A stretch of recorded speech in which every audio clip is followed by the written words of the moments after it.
bem-vindos e bem-vindas a mais um Cubicast. Este que vos fala é João Brito, o seu host favorito do Cubicast. Claro, olha só, eu ainda não mudei meu fundo.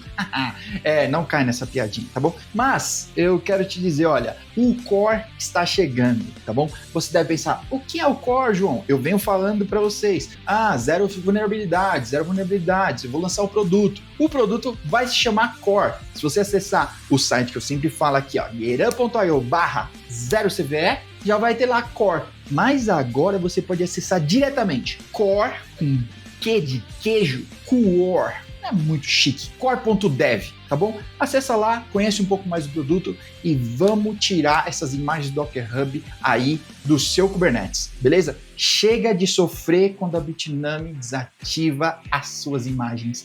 Vem pro lado colorido dessa força, tá? E vamos dar um tapa nas vulnerabilidades. Combinado? Beleza. Vamos direto ao assunto, porque hoje eu já conversei com o pessoal e você deve conhecer esse nome de outros rolês, o pessoal da Claves, e esse ano a gente está falando sobre segurança nesse podcast aqui, é o ano da segurança. Então, eu trouxe alguém mais que especial aqui, o Leonardo. Por favor, conta para o mundo quem é você e aí a gente bate um papo sobre segurança. Boa, João, obrigado aí pelo convite. Esse convite ele veio mais que especial, né? Até estava conversando aqui um pouquinho com você sobre. A gente publicou um pouco do que a gente está fazendo, evoluindo, olhando para o mercado brasileiro. E o João fez o convite ali através da própria publicação, um cara que está incentivando aí as pessoas a olharem mais para esse mundo, não só de infraestrutura, mas também de segurança. Então, parabéns aí pelo trabalho também que tem feito em cima desse tema. Bom, eu sou o Léo. Hoje eu na verdade, até estava falando com o João antes. Eu estava como CTO da Claves por aproximadamente 4, 5 anos. Ao longo dessa jornada, e agora acabei assumindo ali a área de receita com a área de negócio e desenvolvimento, porque é aquilo, né? Um produto bem construído, ele precisa atingir o mercado. Eu sou um dos sócios aqui da companhia hoje, entrei também através de um fundo de investimento, quando a gente comprou uma participação da Embraer, então entrei uma pessoa para ajudar a empresa a dar esse salto e, poxa, fico muito feliz e que a gente realmente deu esse salto, né? Obrigado pelo convite, João. Espero que aí seja um bom papo hoje. Pô, massa. Eu que agradeço por você dar um pouquinho do seu tempo aí pra gente, para compartilhar um pouco da experiência, tá? E olha, para quem não segue a gente lá no LinkedIn, é nossa rede social favorita do momento. O Twitter morreu, que Deus o tenha. Um abraço, tio Elon Musk. Mas é isso, migramos pro LinkedIn. A gente fala de negócios lá e eu vi essa postagem, né? E segurança, Léo, me corrige, você que vive esse mundo já há mais tempo e tá imerso nele, segurança é meio preterida ainda no Brasil. Parece que não tem ninguém que fica aqui mordendo, falando tem que fazer isso, tem que resolver tal coisa. Então o pessoal continua empurrando com a barriga e deixando no backlog. É assim mesmo ou eu tô tendo essa impressão? Eu vejo assim até ao longo da jornada, eu brinco que segurança ela evoluiu, né? Ela inicia como, eu faço essa brincadeira, né? Como se fosse um time de vôlei, ou seja, levantou, bloqueou tudo, que é basicamente isso, né? Só que ao longo da jornada ela foi evoluindo e entendendo que segurança, sem falar com o negócio, você não consegue o poder necessário para poder transformar. Então, ao longo dos últimos anos, a gente notou essa evolução do tema, poxa, através ali da LGPD, o próprio trabalho remoto, João, que trouxe desafios. Sim. Como você gerencia uma pessoa fora da sua rede? Poxa, como você gerencia, como você falou, cara, como você gerencia agora, não é mais um servidor, ele é um container, ele é um Kubernetes, Então, no final das contas, essa complexidade que a tecnologia acabou drivando, ela fez com que o tema de segurança ela tomasse uma proporção melhor. O que mais diferenciou, ainda tem uma jornada, né, quando você compara com mercados europeus e americanos, nosso investimento ainda é muito baixo dentro desse tema, mas muitas das grandes companhias, elas têm exigido dos seus fornecedores o padrão pré-definido de segurança e esses fornecedores têm buscado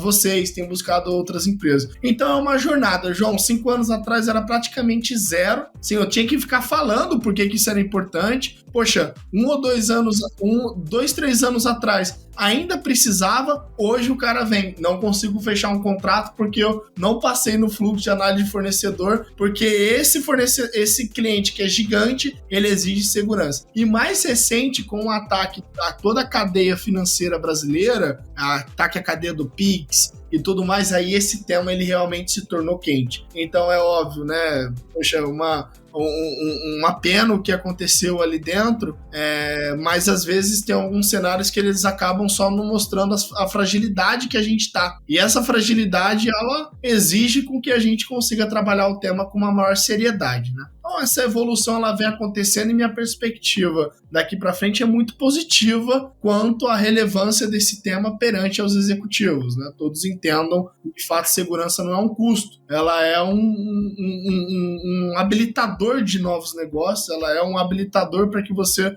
faça o que tiver que fazer sem correr grandes riscos. Massa, total. Nossa, disse tudo, Léo, porque, eu sinto muito, né, recentemente pela Sinqia, né, a última que tá envolvida aí no lance do Pix, a CIM antes disso, a gente até tava falando disso em outro episódio aí, mas, como você falou, talvez esses eventos fazem a galera acordar para o tema, né, de que não dá para continuar varrendo para baixo do tapete, não dá para ficar só no checklist, e talvez esses problemas assim um pouco maiores, eles movem mais essa galera que tá mais pra cima, né? Esse level, que às vezes não tava tendo essa visibilidade. Porque talvez esse tema nem tá chegando lá em cima, né? Não tá conseguindo espaço na agenda desse cara. A gente, inclusive, né, a GetUp vai estar agora no Gartner CIO, olha só. Eu vou ter que comprar uma camisa para poder ir para lá, né? Não dá para ir de camiseta de Volta para o Futuro, o pessoal não deixa entrar. Mas é porque para a gente poder conversar com essas pessoas e alertá-los. Como você disse, esse tema precisa chegar lá em cima, né, para começar a descer e se tornar realidade, né? Isso daqui eu até brinco também, tava falando com o pessoal, né? Poxa, depois de 5 anos a minha avó entendeu o que eu faço, porque saiu no Jornal Nacional.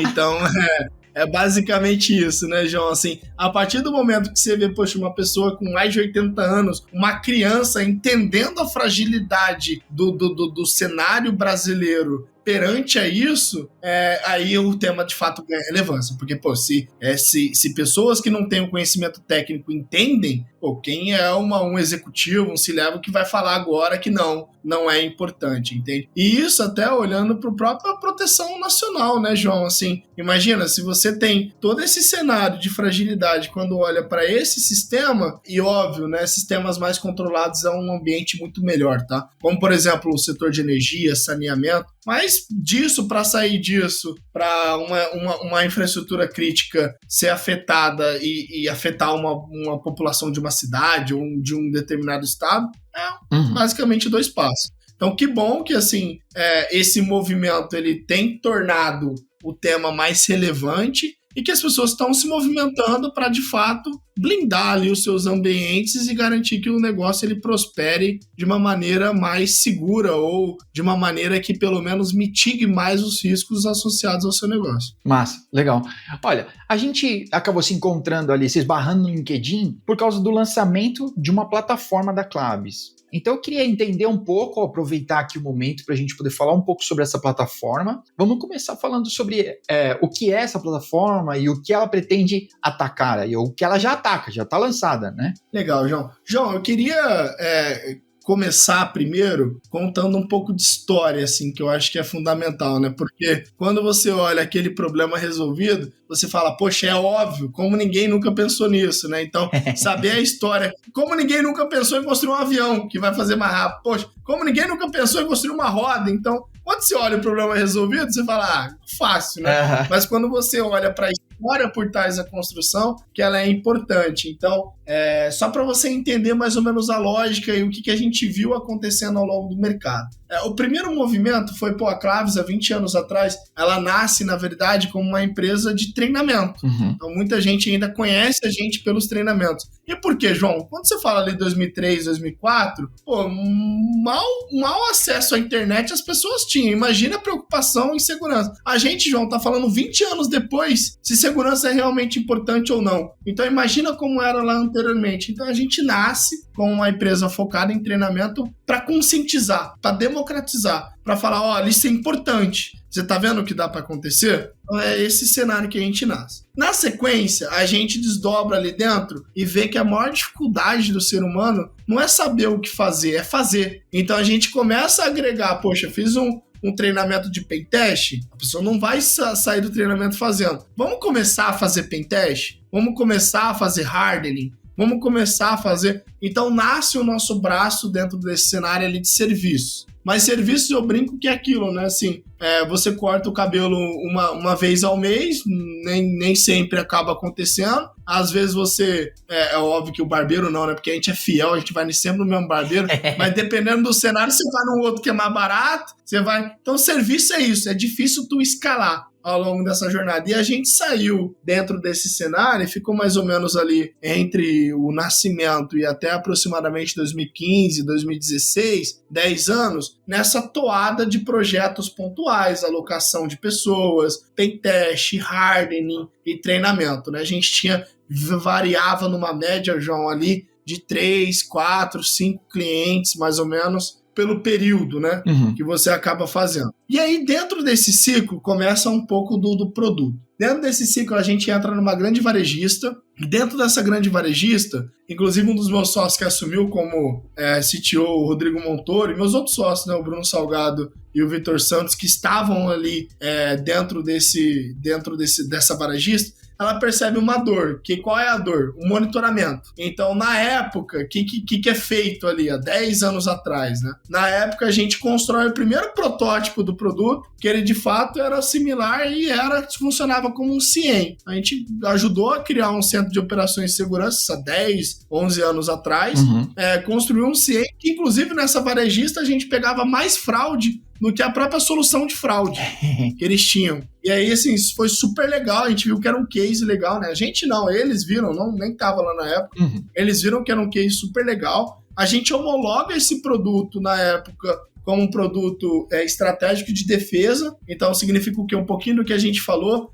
Esse produto ele ajudaria a defender a soberania nacional em um caso catastrófico de guerra. Então, a gente teve a chancela ali do Ministério da Defesa em cima disso. E disso, João, a gente desdobra numa expansão de mercado ainda com um módulo inicial, que é essa visão olhando ali para uma visão praticamente de ciência, centro de operações, e na mesma época o nosso módulo de gestão de vulnerabilidades, com algumas parcerias ali dentro, tá? Isso se desdobra até meados ali mais ou menos de 2021, 2022. E a gente tem um crescimento gigante nesse período, tá, João? Que eu acho que é legal. A gente sai de 3 para praticamente 70, 80 clientes dentro desse período. Nossa. Então dá um salto ali considerável. E aí, o que a gente percebeu? Tem uma frase que aí surge um pouco do conceito que vê a publicação. Tem uma frase que eu gosto muito do Jeff Bezos, que ele fala assim, ó: se você olhar o que teu concorrente está fazendo, você precisa esperar ele dar um passo para você dar o segundo. Se você olhar o que o teu cliente está precisando, você vai estar sempre na vanguarda. Então, quando a gente saiu de 3 para 70, 80 clientes, o que a gente percebeu na prática, João?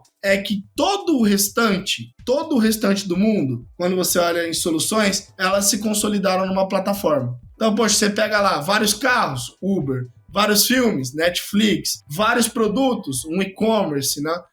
Enfim, cada setor se consolidou numa visão aqui dentro de plataforma, tá? Então, o que a gente percebeu? A gente percebeu que enquanto o mundo estava se simplificando, estava deixando fácil, a segurança estava cada vez mais complexa. Você fala numa solução de cloud, você fala numa solução Firewall, você fala numa solução de Threat Intel, você fala numa solução de gestão de vulnerabilidade, você fala num CIEM, você fala num CSPM, você fala... Então, é um monte de sopa de letrinha, um monte de coisa. E no final das contas, o que o nosso cliente queria na prática? Ele queria fazer com que o teu negócio rodasse de uma maneira na qual os seus riscos estivessem controlados. Ele não quer saber de firewall, não quer saber de threat intel, ele quer garantir o negócio rodando de uma maneira que ele de fato seja ali de uma maneira mais segura ali possível, né? Mas que de fato tivesse um parceiro estratégico para isso. E aí que nasce e aí tem um aditivo também, João, que eu acho que é importante, que é um pouco do que eu dei de conceito, que é o cenário Brasil, né? O que é o cenário Brasil? Assim como a nossa inteligência ela é muito boa para inúmeras coisas, o avião nasceu aqui, né? Então... Não vem história de estilingue. Com estilingue qualquer coisa voa. Avião é nosso. Exatamente, perfeito, excelente, essa ideia é muito boa. Gostei, vou usar na próxima. E assim, então a gente é muito bom pra isso, mas também a gente é muito bom pro mal, né? Pra fraudar, pra fazer as coisas erradas. Então, como que você pega uma solução estrangeira e bota num cenário como o Brasil e fala, ó, meu amigo, isso aqui é um boleto. O cara não sabe o que é um boleto. Ele não sabe o que é um Pix. Ele não sabe o que é parcelar no cartão de crédito. Ele não sabe nem que a gente, 98% da população brasileira, usa o WhatsApp. O cara usa SMS nos Estados Unidos, ô João. Ele nem sabe o que é o WhatsApp. Tem cliente que não sabe nem o que é o WhatsApp. O cara usa SMS. Eu sempre morei 2 anos lá nos Estados Unidos. Então a gente entendeu essa dor de entender o cenário brasileiro, de eu quero garantir de ponta a ponta a minha segurança e eu quero um parceiro que possa me conectar com as melhores soluções, não necessariamente prover tudo. E aí, com isso, a gente conectou, e fazendo com que as áreas elas se falassem, a gente conectou numa plataforma de cibersegurança, que é o que a gente colocou, drivada ali por um módulo de inteligência artificial, que é o Otto, que entende o cenário brasileiro. Nossa. Então, esse é mais ou menos o conceito, né? Nasce como academia, se desdobra como serviço, nasce o CIEM, nasce gestão de vulnerabilidades, entende que as ferramentas estrangeiras não vão entender o mercado brasileiro, entende que o cliente ele quer habilitar negócio, então a gente precisa ser um one-stop shop dele, né? Ele tem que se suprir ali com a gente, nem que o conecte com parceiros, tá, João? Por exemplo, poxa, tem um cara que usa container, tu pode ser meu parceiro. Eu falo assim, ó, já tem um João, já tá validada a solução, uma solução top, pode botar aqui no teu ambiente. Então, o cliente, ele quer isso, né? É o que a gente percebeu. E aí, ao longo dessa jornada, a gente saiu, dos 70 para agora quase 300 aí, marcas construídas ao longo da jornada. Então, João, ele não saiu do nada, né? Foi olhando, estando muito próximo, falando com gente, ouvindo outras pessoas e entendendo a dor que é tropicalizar as coisas para a América Latina, que é um desafio aí muito grande. Sim, pô, que da hora. Eu gostei muito, eu tive numa semana de plataforma do C6, não sei se era semana de plataforma, era semana de alguma coisa, eles estavam contando como eles faziam as coisas. E eu fui no dia de segurança e teve uma pergunta muito legal, eu não lembro o nome do CTO deles, um abraço pra ele, sei lá como é que é seu nome, cara. Mas perguntaram pra ele, né, que, porque tudo é IA agora, né, no bom e no mau sentido. E a pergunta era, pô, como que vocês estão se preparando para lidar com o uso de IA para ser atacado, né? Vocês são um banco, todo mundo quer roubar o que vocês têm, né? Vocês têm o que todo mundo quer. E aí, eu gostei muito da resposta, foi sagaz. Ele falou, olha, IA nada mais é do que uma ferramenta, como qualquer outra. Do mesmo jeito que os caras estão usando para atacar, a gente está usando para se defender. Então, vamos todos usar a ferramenta, tá todo mundo jogando o mesmo jogo aí. E eu gostei muito que lá no post você já falava do Otto, e eu queria perguntar um pouco sobre isso, né? Porque tropicalizar as coisas é uma treta, principalmente no que só existe aqui. Eu não sei, existe uma lenda, né? Não sei até onde isso é verdade, mas que muita coisa de hardening, vou chamar assim, né? Do sistema bancário é exportado, né? A gente cria aqui, porque em todos os outros lugares do planeta, ninguém conhece chupa-cabra fora daqui do Brasil. Aqui no Brasil, a gente fala, as coisas de chupa-cabra de terminal de sacar dinheiro, ninguém mais saca dinheiro agora, né? Pix, mas ainda existe. E se a gente perguntar, a média dos brasileiros sabe o que é. Mas lá fora os caras não sabem, né? Ninguém clona cartão na rua, né? E a gente é pró nisso aqui. Então, como foi essa jornada assim de vocês, de poder tropicalizar o Otto para ele estar à frente, né? Tropicalizar, mas no sentido de segurança tem que dar passos à frente, né? Como foi essa parte assim? Perfeito. Até um complemento aí, eu tive também recentemente em alguns lugares e eu acredito que quem tenha respondido essa pergunta aí deve ter sido o CISO, que é o José Luiz Santana, muito provável. Ah, deve ser. Lá do C6. Se não, foi o Nelson, que é hoje lá o CTO, né? O pessoal faz um trabalho super legal lá também. Galera muito boa lá de segurança. E aí, João, um pouco do que você falou, assim, esse processo, ele foi um processo muito natural. Por que eu digo natural? Como eu comentei, ao longo da jornada a gente foi se destravando e se desdobrando como uma plataforma de segurança. Quando você é uma plataforma de segurança que você gerencia vulnerabilidade, gerencia a superfície de ataque, você gerencia a parte de análise de threat intel, de segurança em cloud, de SOC. Eu processo hoje quase 1 trilhão de dados. 1 trilhão, tá? De informações ano, né? É muita informação, assim, muita informação que passa pela gente. Então, o que a gente viu? O que nada mais é a inteligência artificial? Do que uma maçaroca de dado que você olha e fala assim, olha, tenho muita informação aqui. Tenho, casos de incidentes reais que eu trabalhei. Eu tenho milhares de vulnerabilidades que eu tô olhando. Eu tenho vários incidentes que eu coloquei. Vamos treinar um modelo que em cima dessa massa de dados de 10 anos, ele possa entender e definir padrões de que um determinado ataque ou de algo acontecendo, ele está se desdobrando. Então, quando você entende o modelo de IA, e aí quando eu falo IA existe desde 1970. A IA generativa é de 2022, mas a IA tradicional é de 1970. E é o quê? Uma grande massa de dados com características que você consiga dar um vetor probabilístico para aquilo. E quando a gente olha para 10 anos de experiência, com 200 a 300 clientes na carteira, processando alguns trilhões de dados, a gente tem tudo para poder olhar e falar assim, olha, essa informação aqui, dado esse padrão que já aconteceu, vai acontecer novamente. O que acelerou, de fato, foi você tornar esse modelo acessível à linguagem natural, João. Uhum. Então, ao invés de processar isso e deixar difícil, poxa, tu pode ir lá e perguntar. Tem algum banco de dados exposto? O que eu faço para melhorar meu score de segurança? Que é um pouco do que a gente coloca. Então, todas essas perguntas, que foi o que a gente definiu ali como Otto, ele é o que a gente definiu como generativo. Mas o modelo de inteligência artificial, ele foi muito natural quando a gente viu que tinha muito dado na mão para poder trabalhar melhor essa inteligência, né? Ele foi algo naturalmente visto e até um pouco antes do boom da IA generativa, né? A gente já vinha trabalhando nesse projeto, João. Legal. E você consegue também, não sei quanto que isso é verdade, se vocês trouxeram para o Otto as checagens de boas práticas, né? Eu tô perguntando isso porque desse lado aqui de infra, de DevOps, né? A gente tem muito isso, né? As melhores práticas, né? Na AWS, Well Architect e por aí vai. E aí a gente traz isso, né? Tipo, é o mesmo que você perguntasse para um sênior, né? Você entrega um projeto, tipo, o que eu fiz de errado aqui? Né? Ele vai corrigir sua prova ali, porque ele já tem experiência, né? Então, eu acho que é meio que isso, que vocês conseguiram trazer a experiência acumulada que vocês têm de todos esses anos e todos esses clientes para dentro do Otto, né? Perfeito, João.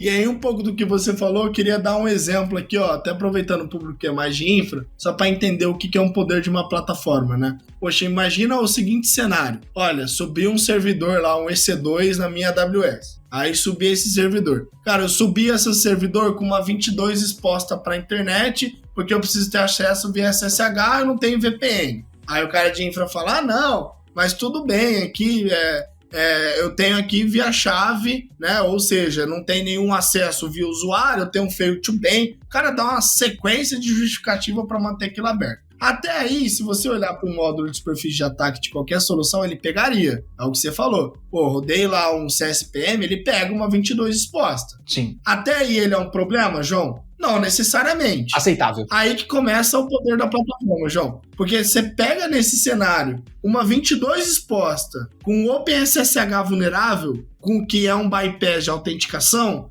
pronto, acabou todo o argumento. Se não está restrito a um determinado IP, aquele determinado servidor que está com uma 22 exposta e que tem um OpenSSH, ele basicamente você consegue explorar e vai passar a autenticação e acessar. E aí vem a pergunta final, né? Você fala assim, poxa, Léo, mas será que alguém já acessou? Eu deveria estar isolando esse cenário? Então, a construção da plataforma já é exatamente storytelling. Num único lugar você consegue ver o que está exposto, o que está vulnerável, se está sendo atacado ou não. Um exemplo, né? O que tem de usuário sem MFA, com senha vazada, que teve um acesso anômalo. Então, quando você integra essas soluções, João, em diferentes lugares de tecnologia, você dá mais contexto. E você faz com que o time de infra e segurança, e eu sei bem disso, mais sofre o quê? Falta de tempo. O cara não tem tempo. Então, como é que você vai falar para o cara corrigir isso? Você vai falar assim, olha, isso aqui tá te dando esse risco, né? E aí você consegue desdobrar dessa forma. Então foi olhando essas conexões e até esse exemplo aí de infra que acabou destravando essa visão integrada, né? Você olha tudo em um único lugar. Da hora.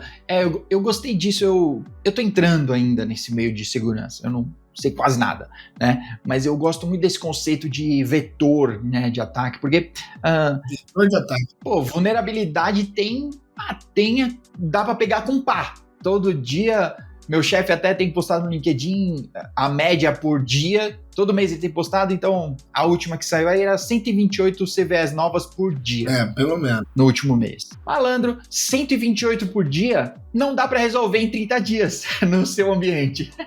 Exato. Mas aí, então, tá bom, você tem que priorizar isso de alguma forma, né? E como você disse, o contexto faz total diferença, não só a criticidade, né? Porque, às vezes, sei lá, uma mais crítica tá mais isolada e uma menos crítica tá mais exposta à internet ou, sei lá, ao público, vou chamar assim, né? E ela é mais explorável, assim, né? Tá mais fácil de ser explorada. Como que você consegue expor isso, né, na plataforma ali, para a turma, para ter uma visibilidade assim? Você até citou, né, como eu melhoro o meu score de segurança. Então, como que eu melhoro o meu ambiente, né? Poxa, eu estava em 6 no trimestre passado, né? Eu passei para, sei lá, 7 nesse trimestre. Meu objetivo é fechar o ano com 8, sei lá, mais ou menos. João, você falou tudo, assim, porque no final, quando você trata em segurança, você fala de camadas.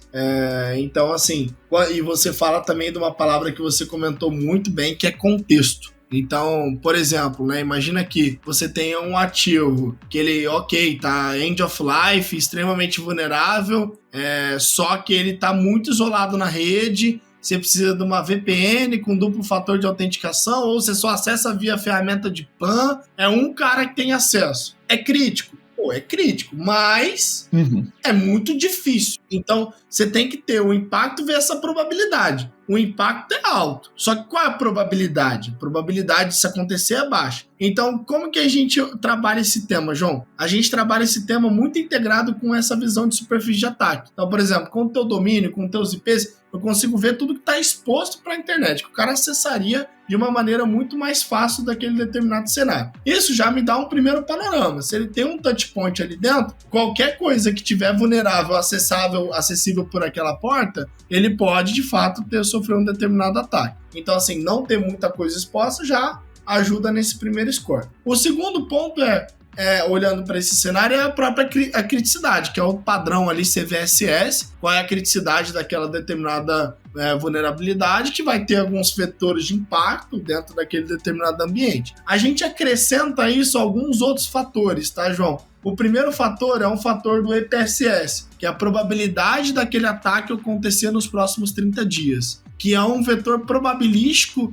olhando o que está acontecendo no mercado. Então, poxa, tem muita gente falando. Hoje eu não tenho mais o dado do Twitter, porque, como você falou, né, o tio Elon Musk aí tirou isso. Mas olha, estão falando muito nisso em grupo de Telegram, de WhatsApp, a gente coleta essas informações de inteligência. Poxa, quais são os vetores? A probabilidade aqui dentro tem exploit, não tem exploit? Tem exploit público no ExploitDB, no MetaExploit? Pô, legal. Então, junta esses dados, dá um vetor, de 0 a 100, a probabilidade nos próximos 30 dias é X. Aí tu acrescenta essa vulnerabilidade. Aí, além disso, também tu acrescenta uma visão que ela é fundamental, que é essa visão de ataque do que foi realmente comprometido no globo. Então, se você tem algo exposto, crítico, com alta probabilidade de ataque, com gente já explorando isso no mercado, teu risco está muito alto. E aí, ao topo disso, João, você tem que dar o contexto de negócio. Por exemplo, poxa, eu tenho um servidor aqui, mega exposto, vulnerável e tudo mais. Mas se alguém acessar, pouco me importa, porque isso não vai para lugar nenhum, o cara fica ali, bota um payload ali dentro e pronto. Então, no topo disso, você precisa fazer, que é o que a gente coloca, é dar o contexto do ativo. Esse ativo, ele é crítico para a companhia? Ele é uma joia da coroa? Ou ele é alguém que tem acesso à joia da coroa? E aí, tudo isso, João, ele vai balizar e a tua taxa de correção, né? O quanto rápido você está corrigindo. Tudo isso, ele vai balizar o teu score. Se ele está baixo, se ele está alto, o que você pode fazer para melhorar e por aí vai. Boa. Eu gostei muito disso, e a gente até estava falando aqui do lance do Pix, né, dos ataques recentes, né, que eu acho que aparecer no Fantástico é uma coisa, eu acho até meio bizarro às vezes, até, né, porque é uma coisa meio, cara, isso tá tão longe do conhecimento popular, precisa de tantas camadas, né, eu conheço infinitas pessoas. Na roda de amigos, eu não tenho outro amigo que saiba o que é Kubernetes. Perfeito. Né? No máximo é tipo, o que você faz? Olha, para o site funcionar, você sabe que precisa de um computador atrás? Então, eu cuido daquela parte. Eu não cuido da parte que você vê. Isso, no máximo, né? Mas, aí por que eu tô falando isso? Porque me parece estranho quando a gente ouve a notícia, se a gente lê, por exemplo, num portal de CISO, né, de CVS e tudo, num portal de tecnologia, de segurança, né, se a gente lê essa história, é uma narrativa completamente diferente da notícia que sai no G1. No G1 aparece que o cara arrumou a senha por 5 conto lá para os caras, e aí R$1 bilhão desapareceram no Pix. E parece para as pessoas, quando você lê isso, que tipo, tá vendo? Olha, não foi uma vulnerabilidade. É sempre uma pessoa, é o insider, e aí, tipo, o cara arrumou uma senha, e aí, do terminal desse cara, com a senha desse cara, movimentaram R$1 bilhão. Não é assim que aconteceu, né? Esse cara é uma parte na cadeia aí desse ataque, né, para que esse dinheiro possa desaparecer. E que, inclusive, para desaparecer ainda tem outro rolê completo, né? Que não é assim, né? Transferiu para um lugar, não é igual o Ethan Hunt, né? Que vai sumir com a mala de dinheiro e ninguém acha mais. Não é assim, né? O dinheiro é rastreável, principalmente dinheiro digital, né? Então eu queria saber isso com você, né? Quão bizarro é isso? Eu sei que eu tô me desviando aqui, depois eu volto. E às vezes eu vejo pessoas técnicas, né, do nosso meio que também têm essa percepção de que, não, as vulnerabilidades não são tão importantes assim, né? Porque vaza uma senha de alguém e pronto. Não é exatamente assim, né? O cara entregou a senha dele. Cara, ele tem que entregar a senha dele da VPN, talvez a senha de terminal, e quanto acesso essa pessoa tem, e ali nesse caso específico, né, tá bom, aí pegou um Redis desatualizado, ou ActiveMQ, se eu não me engano, né, que tinha uma vulnerabilidade, e aí dali em diante, né, os caras fizeram a mágica das vulnerabilidades, né. João, assim, eu tenho esse ponto, assim, que eu acho que é importante. Boa parte desses incidentes eles acabam ficando muito confidenciais, né? Então, nunca de fato você sabe o vetor real que aconteceu aquele determinado ataque. Inclusive, esse é um dos motivos, João, da Claves nunca se posicionar antes de ter algo concreto, né? Sim. Que eu acho que aí é um ponto importante. Muitas empresas, elas acabam se perdendo, João, no marketing ali dentro, né? A gente viu algumas outras, e aí nisso acaba se gerando um grande ruído dentro do mercado ali, que não é necessário. Mas eu tenho alguns números. Até um desserviço, né? Exato. E aí, no final, é um desserviço fazer isso, né? Mas, João, eu tenho alguns números que eu gosto muito, assim, de passar, porque ele não necessariamente ele decorreu de um incidente, mas ele foi o vetor de ataque. Então, assim, esse número ele varia muito de reporte para reporte. Um dos que eu gosto mais é da Verizon, que fala um pouco sobre isso. E, assim, quando a gente fala para vetor de ataque, João, existem vários. O primeiro deles que a gente tem é o vetor de phishing, que é em torno de 30%. E quando fala assim phishing, não está falando somente do problema do usuário. Porque quando eu estou falando em phishing, eu estou falando, poxa, eu posso usar um domínio parecido do teu e mandar uma campanha. Pô, eu posso, se passar pelo teu domínio, se teu MX não está bem configurado ali, o SPF, e no final das contas alguém cair que seja ali da maneira adequada. Então, esse é um aqui vetor forte. O segundo vetor, que costuma ser maior, ele é o vetor de vazamento de credenciais, em torno de 24% a 25% das credenciais vazadas em Telegram. O cara salva a senha no Chrome, aí, pô, é comprometido por um malware, essa senha é vazada em canais. Ele entra com um site fraudulento com a senha dele, vaza, as pessoas usam toda a mesma senha, tudo quanto é lugar, né, João? Então esse é um vetor. E aí entra o que você falou. O vetor de vulnerabilidade, ele varia sempre nos reports, mas ele sim é responsável por 22 a 23 aqui, às vezes 30, varia muito, tá? Entre 20 e 30, do vetor de ataque.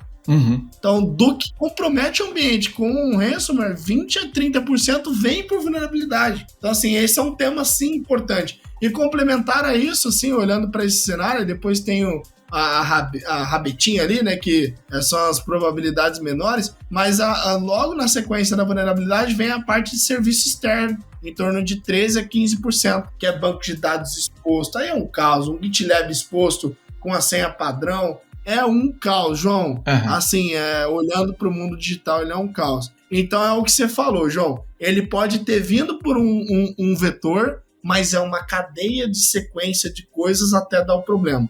E a segurança é importante que em algum momento nessa jornada você bloqueie ou detecte. Então, poxa, o cara criou um usuário. Cara, deveria ter uma detecção. Ou o cara não deveria poder criar o usuário, porque aí você mata na raiz. Porque uma vez que você fez uma ação, a subsequência daquilo, com alguém que conhece, dá para chegar a muito lugar, assim, muito lugar mesmo.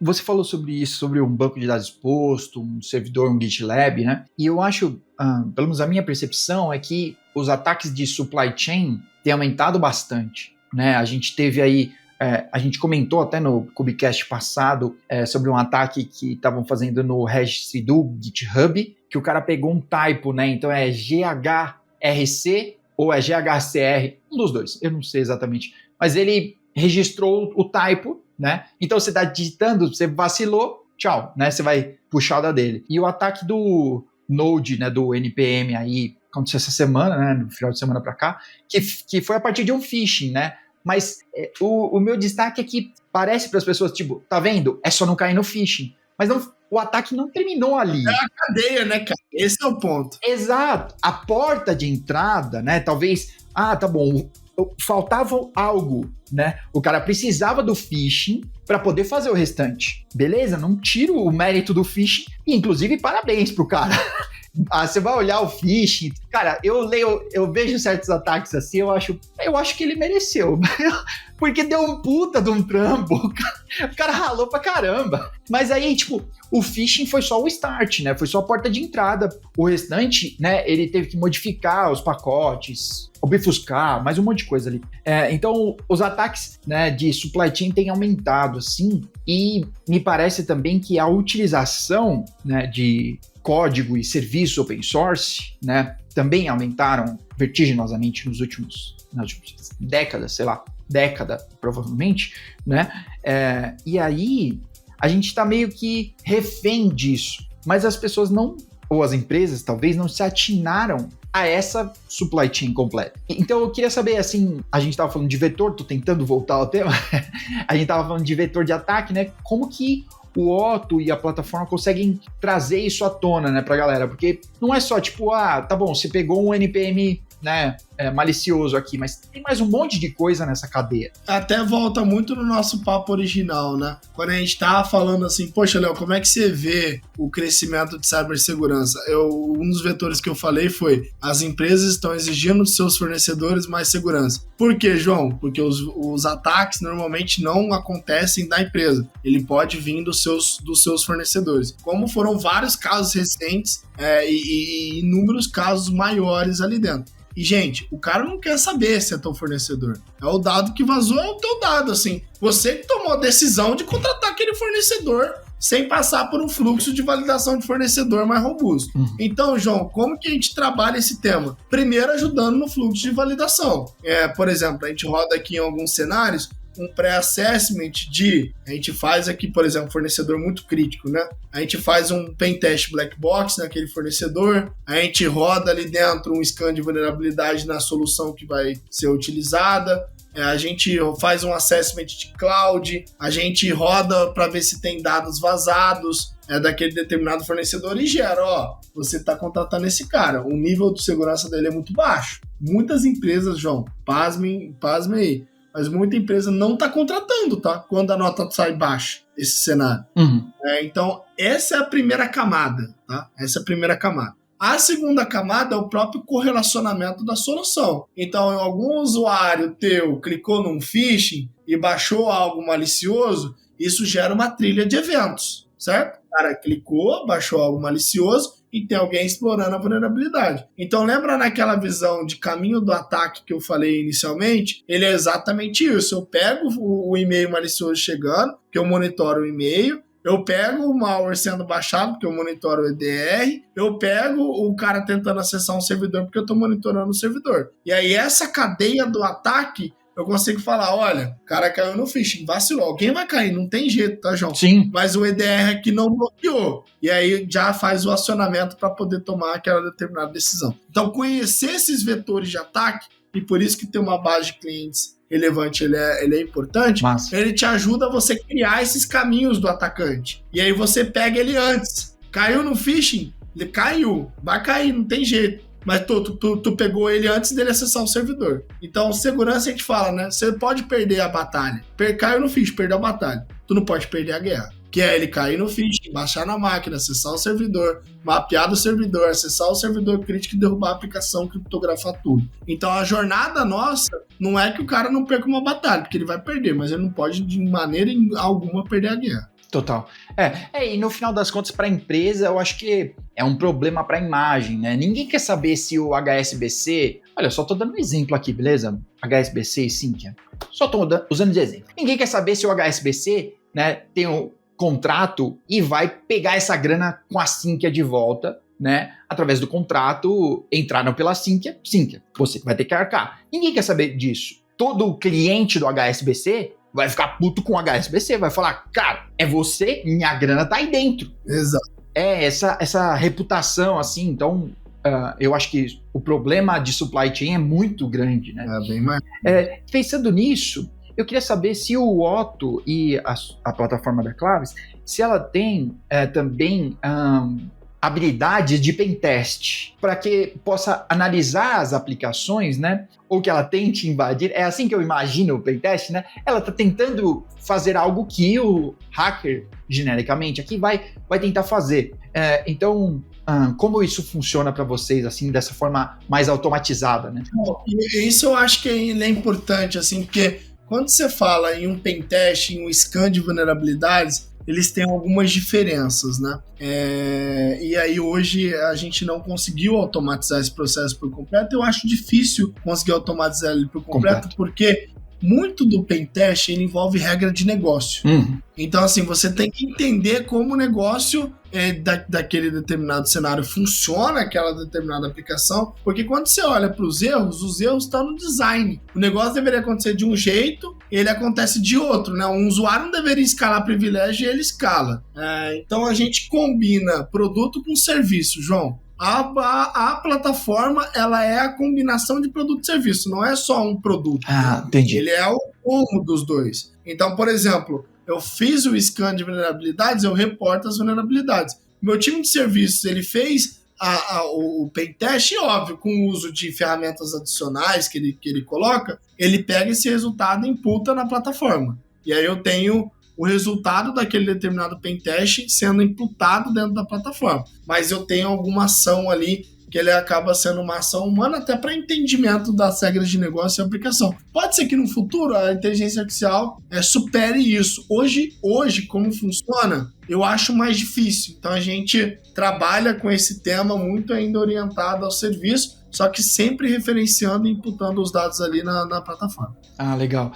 Foi o que eu tava pensando, né? Parece que nesse momento a gente ainda tá num momento de virada, mas a escala de evolução aqui é logarítmica, então a gente... perfeito. E a gente está vivendo esse momento, né? Então é estranho pra gente, mas que se a gente olhar para trás um ano, né? Se a gente olhar para o começo desse ano, o que IA fazia, generativa fazia, né? O que ela já faz agora, a escala é muito rápida, né? A mudança é muito rápida. A gente vê de evolução, assim, né? Eu também acredito que a gente consiga prever mais coisas ou imputar mais do negócio. Ou pelo menos automatizar parte do fluxo, né, João? Assim, não precisa ser 100%, mas uma parte deles. Mas é o que você falou, assim, ele depende muito do contexto que você dá, como você trata aquele tema, se você de fato consegue desdobrar, imputar regras de negócio e pedir para a ferramenta poder bypassar, né? Hoje, olhando para o cenário atual de maturidade desse tema,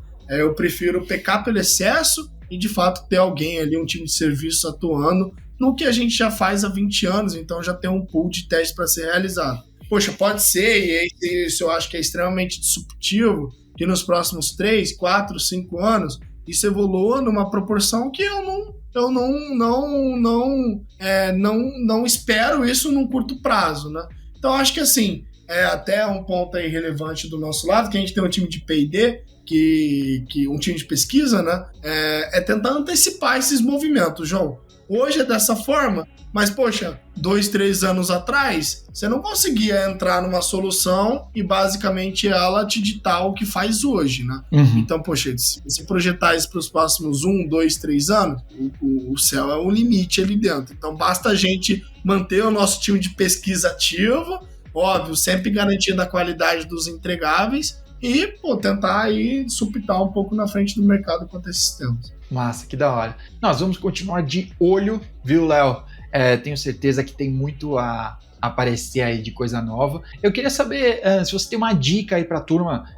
Eu vejo que tem bastante gente querendo estudar, querendo entrar nesse lance de segurança, e que não é muito simples, porque assim como ser um DevOps Júnior é muito difícil, né? Tem que saber muita coisa para se tornar o Júnior.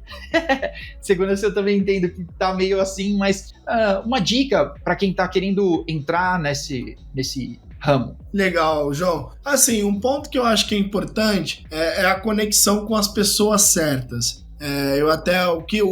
Minha tese de investimento, João, junto à Claves aqui, ela foi exatamente isso. Quando eu parei para pensar, eu falei assim, cara, eu trabalhei nas principais empresas do Brasil. Já fiz projeto em grandes bancos, em grandes cervejarias e, basicamente, minha rede de relacionamento tinha 0 pessoas que eu conhecia de cyber. Então eu falei assim, se eu conheço 0 pessoas, eu conheço muita gente de tecnologia, né? Conheço, eu digo, é amigo, é próximo. Não o que sabe que existe. Saber que existe, a gente sabe. Mas não o que você conhece. Eu falei, cara, esse daqui é um mercado gigantesco. E aí, quando você se conecta, João, o que a gente vê é aquilo. Se você tenta seguir uma trilha tradicional, e aí eu super indico aí, a própria Academia Claves, tem inúmeros outros cursos de hacking na internet que são super legais aí. Tomem cuidado só com aqueles de 0 a 1 milhão em 3 dias, né? Isso, pelo amor de Deus, fujam disso. Mas tirando isso daí, tem várias trilhas. Mas mais importante do que isso, João, é conectar com gente que vive isso, respira isso 24/7. Quando eu vim para Claves, eu comecei a respirar 24/7 isso, a tua curva de aprendizado é bizarra, assim. Então, o que eu daria de dica para quem quer entrar, depois segue no LinkedIn, também eu conheci recente, já existe há muito tempo, mas tem um evento que chama Sampasec, que é um evento que acontece em São Paulo, quem é do Rio chama Conecta 21, aí segue lá normalmente é na terceira semana do mês, aí junta lá num determinado bar, muita gente de SEC de todas as empresas do Brasil, inclusive lá o Prof. C6 está lá e várias outras empresas, a galera se reúne lá, e lá você vai se conectar com muita gente. E se conectando com muita gente, você vai cortar caminho. Então, o melhor caminho para você entrar nesse cenário é a conexão, né? O ser humano, ele é o que é porque ele se relaciona. Então, não deixem de fazer isso. Acho que é importante, um caminho super legal. João, queria agradecer novamente aí o convite. Espero que o bate-papo tenha sido...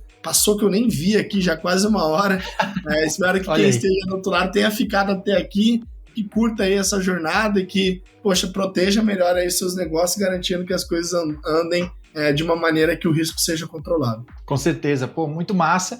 Olha, o primeiro contato LinkedIn que vocês estão assistindo tem que adicionar é o do Léo, ele tá aqui, eu deixei nos comentários, fiquem tranquilos. Clica aí, adiciona, manda uma mensagenzinha, eu vim aqui pelo Kubecast. Ele vai ficar feliz, ele vai me dizer assim, meu LinkedIn tá bombando de gente que vê do Kubecast. Aí eu vou ficar muito feliz. Muito bom. A minha deixa aqui é o sócio e head de segurança do C6 se chama José Luiz Santana. Foi ele que deu aquela resposta lá que eu citei aqui. No meio do caminho eu procurei, tá bom? Outra coisa que eu fiquei devendo, o Kubecast, que eu já entrevistei o Rodrigo Montoro, que também é da Claves. A gente conversou no Kubecast 125, galera, 60 Kubecast atrás, meu Deus, eu não fazia toda semana, então é de 2023, metade de 2023, mas a gente tá falando sobre segurança em AWS, não mudou tanta coisa, para de comitar a sua AWS Key lá no GitHub, tá bom? Principal dica.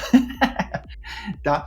E a minha dica que fica aí para vocês relaxarem é, além do Sampasec que o Leonardo trouxe aí, eu vou pôr o link aqui também da turma, um filmezinho que tá ainda no cinema, tá bom? Se chama A Vida de Chuck. É com o lindo do Tom Hiddleston, o Loki, Eterno Loki. Olha, mas é um filme gostoso de assistir com a família, ou com o casal, etc. É um filme da hora, tá? Que faz você dar uma repensada aí sobre o seu tempo, o que você está fazendo com o seu tempo, se passar tanto tempo na frente do computador é a sua melhor escolha.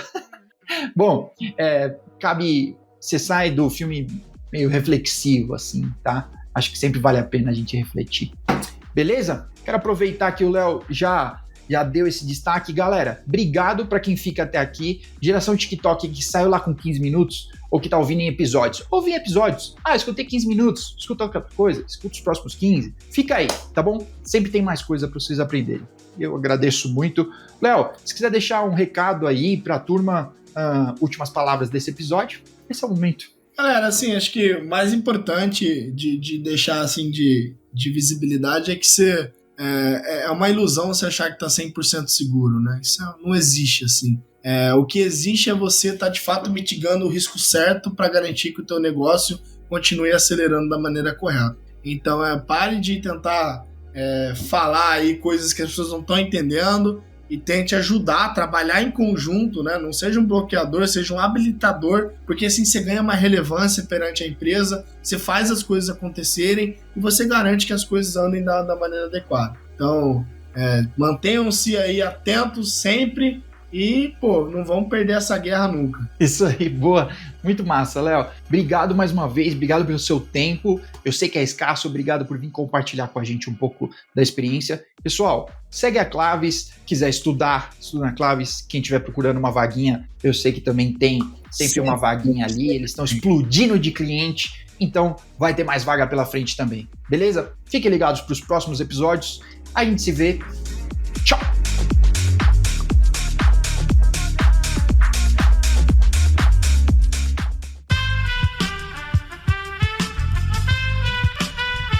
Esse podcast foi editado por Aerolitos Edição Inteligente.